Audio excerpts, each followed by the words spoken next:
சரண் Krishna YouTube சேனலுக்கு உங்களை அன்புடன் வரவேற்கின்றேன்.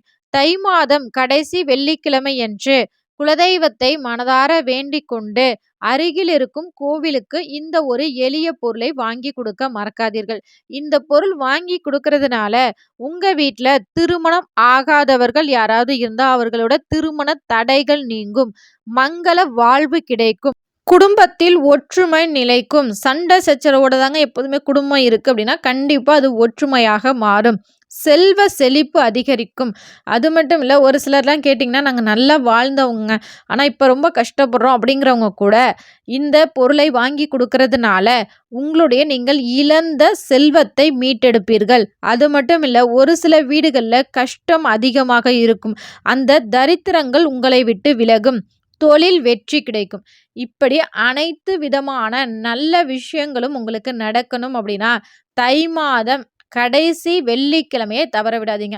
அது ஏன் கடைசி வெள்ளிக்கிழமை சொல்றீங்க அப்படின்னு கேட்டிங்கன்னா, ஒவ்வொரு நாட்களுக்கும் ஒவ்வொரு விசேஷங்கள் இருக்கின்றது. இப்போ குறிப்பா வெள்ளிக்கிழமையில நம்ம ராகு காலத்துல துர்க்கையை வழிபாடு செய்வோம். அந்த ராகு காலம் எப்போ வருது அப்படின்னு பார்த்தீங்கன்னா 10:30லேருந்து 12 மணி வரைக்கும். இதுல சக்தி வாய்ந்த நேரங்கள் அப்படின்னு இருக்கு. இந்த நேரங்கள்ல தான் சித்தர்கள் துர்கா தேவியை வழிபாடு செய்வாங்க. அது சக்தி வாய்ந்த நேரம் என்ன அப்படின்னு பார்த்தீங்கன்னா 11:30லிருந்து 12 மணி வரைக்கும். அந்த அரை மணி நேரத்துல ரொம்பவே சக்தி அதிகமாக இருக்கும். அந்த நேரங்கள்ல நம்ம வழிபாடை வைக்கும்போது கண்டிப்பா அந்த வழிபாட்டின் சீக்கிரமாக நிறைவேறும். இதுவே சித்தர்கள் கடைபிடித்த ஒன்றாகும்.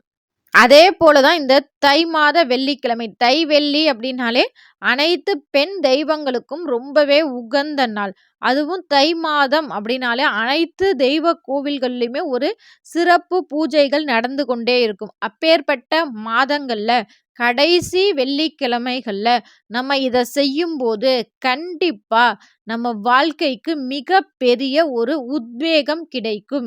அது என்னங்க உத்வேகம் அப்படின்னா, நம்ம வாழ்க்கை சாதாரணமா செல்வதை விட ஒரு தெய்வத்தின் அனுகிரகத்தோடு நம்ம வாழ்க்கை செல்லும்போது அது நம்ம வாழ்க்கைக்கு பல நன்மைகளை செய்யும். அப்பேற்பட்ட பொருள் என்னதாங்க அப்படின்னு கேட்டிங்கன்னா, அது வேற ஒண்ணுமே இல்ல, குங்குமம். குங்குமம் சாதாரண குங்குமம் அப்படின்னு நினைக்கிறோம். அந்த குங்குமத்தால நம்மளுடைய வாழ்க்கை தலைவிதியை மாற்றக்கூடிய ஒரு அமைப்பு இந்த குங்குமத்திற்கு இருக்கின்றது. எந்த வீட்ல பெண்கள் தொடர்ந்து நெற்றியில் குங்குமம் வைத்துக் கொண்டே இருக்கிறார்களோ, அவங்களுக்கு கண்டிப்பா அஷ்டலக்ஷ்மி கடாட்சம் கிடைக்கும். அது மட்டும் இல்ல, இந்த குங்குமத்த அப்படியே கொண்டு போய் வாங்கி குடுத்தா போதுமா?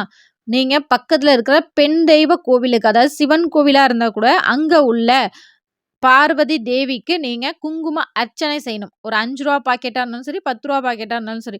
நல்ல தாளம்பு குங்குமம் வாங்கிட்டு போய் நல்ல வாசனையா இருக்கணும். அந்த குங்குமம் வாங்கிட்டு போயி சுவாமிக்கு அர்ச்சனை பண்ணி குடுங்க அப்படின்னு சொல்லி குடுத்தீங்கன்னா, அங்க உள்ள ஐயர்கள் அத அர்ச்சனை பண்ணி, அந்த அர்ச்சனை பண்ண குங்குமத்த உங்களுக்கு குடுப்பாங்க. அத நீங்க வீட்டுக்கு எடுத்துட்டு வந்தாலே உங்க வீட்ல உள்ள நெகட்டிவ் எனர்ஜி அத்தனையுமே உங்களை விட்டு விலகும். ஆனா இந்த குங்கும அர்ச்சனை செய்வதற்கு முன்னாடி உங்க குலதெய்வத்தை காலையில வெள்ளிக்கிழமை காலைல முதல்ல உங்க குலதெய்வத்தை வழிபாடு செய்து, உங்களுக்கும் ஒரு பெண் தெய்வம், குலதெய்வம் அப்படின்னா, உங்க குலதெய்வத்திற்கு ஒரு பாக்கெட் குங்குமம் வாங்கி வச்சிருங்க. நீங்க எப்ப குலதெய்வ கோவிலுக்கு போறீங்களோ, அப்ப அந்த குங்குமத்தை கொண்டு போய் உங்க குலதெய்வ கோவில்ல குடுத்துருங்க.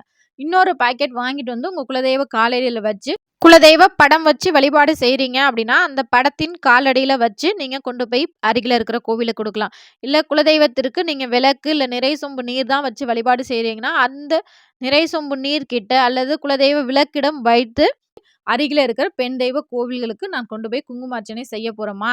இதுல எந்த ஒரு தடையும் வரக்கூடாது. உங்களுடைய அனுகிரகத்தாலும், அந்த தெய்வங்களின் அனுகிரகத்தாலும் வேண்டுதல் விரைவில் நடக்க வேண்டும் அப்படின்னு சொல்லி உங்க குலதெய்வத்திடம் மனதார வேண்டிக் கொண்டு, நீங்க கோவிலுக்கு சென்று குங்கும அர்ச்சனை செய்து அந்த குங்குமத்தை வாங்கிட்டு வரணும்.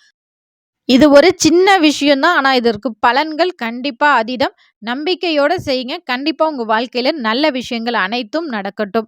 இந்த வீடியோ உங்களுக்கு பயனுள்ளதாக இருந்தால் மறக்காம இந்த வீடியோக்கு ஒரு லைக் பண்ணி, உங்களுக்கு பிடிச்ச பெண் தெய்வம் அம்பிகையா இருக்கட்டும், பார்வதி தேவியா இருக்கட்டும், இல்ல அம்மனா இருக்கட்டும், மாரியம்மனா இருக்கட்டும், லக்ஷ்மியா இருக்கட்டும், உங்களுக்கு பிடிச்ச பெண் தெய்வம் யாரு அப்படிங்கிறத மறக்காம எங்களோட கமெண்ட் செக்ஷன்ல ஷேர் பண்ணிக்கோங்க. இந்த வீடியோ உங்களுக்கு பயனுள்ளதாக இருக்கும் என்ற நம்பிக்கையில் மற்றொரு வீடியோவில் சந்திக்கிறேன். இந்த வீடியோ உங்களுக்கு பிடிச்சிருந்தா லைக் பண்ணுங்க, ஷேர் பண்ணுங்க, மறக்காம சப்ஸ்கிரைப் பண்ணுங்க. இது உங்கள் சரண் கிருஷ்ணா யூடியூப் சேனல். நன்றி, வணக்கம்.